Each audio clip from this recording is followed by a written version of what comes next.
തീയതി സ്വരാജ് പത്രം വായിച്ചു ഞാൻ ഞെട്ടിപ്പോയി. എന്താ സംഗതി? 2008 ജനുവരി 28 തീയതി കണ്ണൂരിലെ പാപ്പിനിശ്ശേരിയിൽ ഒരു പരിപാടിയാണ്. എന്താ പരിപാടി? SSFന്റെ ഓഫീസ് ഉദ്ഘാടനം. ആരാ ഓഫീസ് ഉദ്ഘാടകൻ? മുഹമ്മദ് സഖാഫി പൂക്കോം. ആരാണ് മുഹമ്മദ് സഖാഫി പൂക്കോം? കണ്ണൂർ ജില്ലാ SSFന്റെ മുൻ പ്രസിഡന്റാണ്. ഇദ്ദേഹത്തിന്റെ ഉദ്ഘാടനം കഴിഞ്ഞ് ഇതുപോലെ വേദിയിൽ പ്രസംഗം അങ്ങോട്ട് തുടങ്ങിയപ്പോ 4-5 സഖാക്കൾ സ്റ്റേജിലേക്ക് വന്നു. സഖാഫിയോട് തലയിലെ തൊപ്പിയിടാൻ പറഞ്ഞു. സഖാഫി പറഞ്ഞു, ഇത് ഉസ്താദിന്റെ ആളുകളുടെ പരിപാടിയല്ല, എന്തിനാ തൊപ്പിയിടുന്നത്? ഉടനെ ഒരൊറ്റ അടിയാ. സഖാഫി കരണം കുത്തി മറിഞ്ഞ് 4 മറിച്ചില്ല എണീറ്റുന്നതെന്നാ. എന്നിട്ടോ നാസറാജി ആ യോഗത്തിന്റെ അധ്യക്ഷനാണ്. എഴുതി വെച്ച നാസറാജി പാപ്പിനിശ്ശേരി പഞ്ചായത്ത് SYSന്റെ ജനറൽ സെക്രട്ടറിയാണ്. നാസറാജി തടയാൻ ചെന്നു. നാസറാജിയോട് സഖാക്കൾ പറഞ്ഞു ഈ തൊപ്പി ഊരി വെക്കാൻ. നാസറാജി കൂട്ടാക്കിയില്ല. നാസറാജിയെയും അടിച്ചു. ഈ വാർത്തയാണ് ജനുവരി 29 തീയതി ചൊവ്വാഴ്ച സിറാജ് പത്രത്തിൽ വന്നത്. അടി കിട്ടി മേല്. പിന്നെ ഹിറാ സെന്ററിലേക്ക് റെയ്ഡിന് പോയത് മുസ്ലിം ലീഗ് ഭരിക്കുന്ന സമയത്തല്ല, ജമാഅത്തെ ഇസ്ലാമിക്കാർ വല്ലാത്ത ആവേശമായിരുന്നു. ഞങ്ങള് 2-3 സ്കൂളിന് അംഗീകാരം തരാത്തതിന്റെ പേര് ഞങ്ങളോട് പിണങ്ങിപ്പോയവരോട് ചോദിക്കട്ടെ, കൊല്ലം 3 ആയല്ലോ, ആ സ്കൂളിന് അംഗീകാരം കിട്ടിയോ? ഞങ്ങൾ തന്നിട്ടില്ല എന്ന് നിങ്ങൾ വാശി പിടിച്ച് മാറി നിന്ന സ്കൂളിന് അംഗീകാരം കിട്ടിയോ? കിട്ടില്ല. ഈ ഗവൺമെന്റ് വന്നതിന് ശേഷം ആകെ കൊടുത്തത് 16 സ്കൂളുകൾക്കാണ് അംഗീകാരം. 16 സ്കൂളുകൾക്ക് NOC കൊടുത്തത്. അതിനെങ്ങനെ കൊടുത്തത്? ആ 16 സ്കൂളുകൾക്ക് NOC കൊടുത്തത് ആരെങ്കിലും കോടതിയിൽ പോയാൽ തള്ളിപ്പോകുന്ന വിധത്തിലാണ്.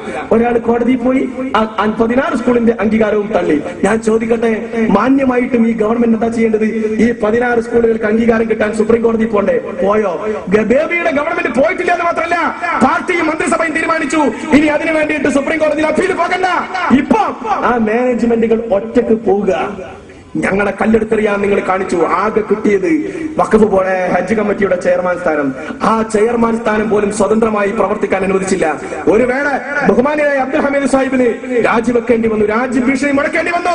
ഒടുക്കം ഇയാളെ പോലും നോക്കുകുത്തിയാക്കിയിട്ട് ഈ കമ്മിറ്റിയിൽ അംഗം പോലും അല്ലാത്ത പാലോളി മുഹമ്മദ് കുട്ടിയുടെ അസിസ്റ്റന്റ് സെക്രട്ടറി വാരിക്കോരിയെടുത്ത പൈസ, ഹാജിമാരുടെ പൈസ എത്രയാണ് ഇദ്ദേഹം TA ഇനത്തിൽ തട്ടിയെടുത്തത്? പത്രത്തിൽ 2 ദിവസം മുൻപ് വന്നു. അങ്ങനെ തന്ന അധികാരം പോലും പ്രയോഗിക്കാൻ സാധ്യമല്ലാത്ത വിധം ഞാൻ പറഞ്ഞു വരുന്നത്, കമ്മ്യൂണിസ്റ്റുകാരൻ മിത്രമാണ് എന്ന് ആരും കരുതണ്ട. കമ്മ്യൂണിസ്റ്റുകാരൻ മുസ്ലിങ്ങളെ സ്നേഹിച്ച ഒരു ചരിത്രം ലോകത്തില്ല. പിന്നെ കേരളം ലോകത്തെവിടെയും ഇവർ നമ്മളെ ചതിച്ചിട്ടില്ല.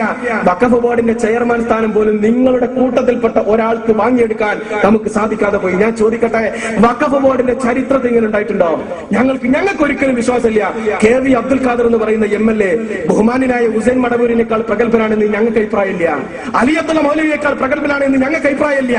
പിന്നെ അബ്ദുറഹിമാൻ പെരിങ്ങാടി എന്ന ജമാഅത്തെ ഇസ്ലാമി നേതാവിനേക്കാൾ പ്രഗത്ഭനാണെന്ന് ഞങ്ങൾക്ക് അഭിപ്രായമില്ല. ഈവൻ PDPയുടെ KA ഹസനേക്കാൾ മുന്തിയവരാണ് അബ്ദുൽ ഖാദർ എന്ന അഭിപ്രായം ലീഗിനില്ല. ഞങ്ങൾ ഒന്നേ പറയുന്നുള്ളൂ, ഞങ്ങൾ ഒരു നേതാവിനെയും കുറ്റപ്പെടുത്തുന്നില്ല, ഒരു സംഘടനയെയും ആക്ഷേപിക്കുന്നില്ല. പക്ഷെ ഞങ്ങളൊന്ന് ചോദിക്കട്ടെ ഈ സംഘടനക്കാരോട്, മുസ്ലിം ലീഗിന് വേദനയെങ്കിലും പറഞ്ഞൂടെ? ഇത് ചെയ്തു പോയത് തെറ്റാണെന്ന് ലീഗ് പറയുമ്പോൾ നിങ്ങൾ ലീഗിനോട് ദേഷ്യം പിടിക്കരുത്. ഞങ്ങൾക്ക് വേദനയുണ്ട്. ഇസ്ലാമിന്റെ വഖഫ് സ്വത്തുക്കൾ ഞങ്ങളുടെ പൂർവ്വപിതാമഹന്മാർ അവർ അവരുടെ പരലോക മോക്ഷത്തിന് വേണ്ടിയാണ്, അള്ളാഹുവിന്റെ മാർഗത്തിലാണ് അവരുടെ ഭൂമി വിട്ടുകൊടുത്തത്, അവരുടെ സമ്പത്ത് ചെലവഴിച്ചത്. എന്തിനാ? അള്ളാഹുവിന്റെ ലോകത്ത് സ്വർഗം കിട്ടാൻ. ആ സ്വത്തുക്കൾ ആരാണ് കുട്ടനെ കൈകാര്യം ചെയ്യേണ്ടത്? അള്ളാഹുവിന് സുജൂദ് ചെയ്യുന്നവൻ, അള്ളാഹുവിൽ വിശ്വസിക്കുന്നവൻ. ആരെങ്കിലും കാണാൻ ഒരു വെള്ളിയാഴ്ച ജുമാക്ക് പോയാൽ പോരാ, പടച്ച തമ്പുരാനിൽ വിശ്വാസമുള്ളവനായിരിക്കണം. നിങ്ങൾ വിശ്വാസിയാണോ? പത്രക്കാരുടെ ചോദ്യം. ഞാൻ നിഷേധിയല്ല. മറുപടി, നിങ്ങൾ വിശ്വാസിയാണോ? വീണ്ടും ചോദ്യം. ഞാൻ മതനിഷേധിയല്ല. വീണ്ടും ചോദ്യം, നിങ്ങൾ വിശ്വാസിയാണോ? അതിന് അദ്ദേഹത്തിന്റെ മറുപടി എന്താ? നിങ്ങൾ ഉദ്ദേശിക്കുന്ന ഉത്തരം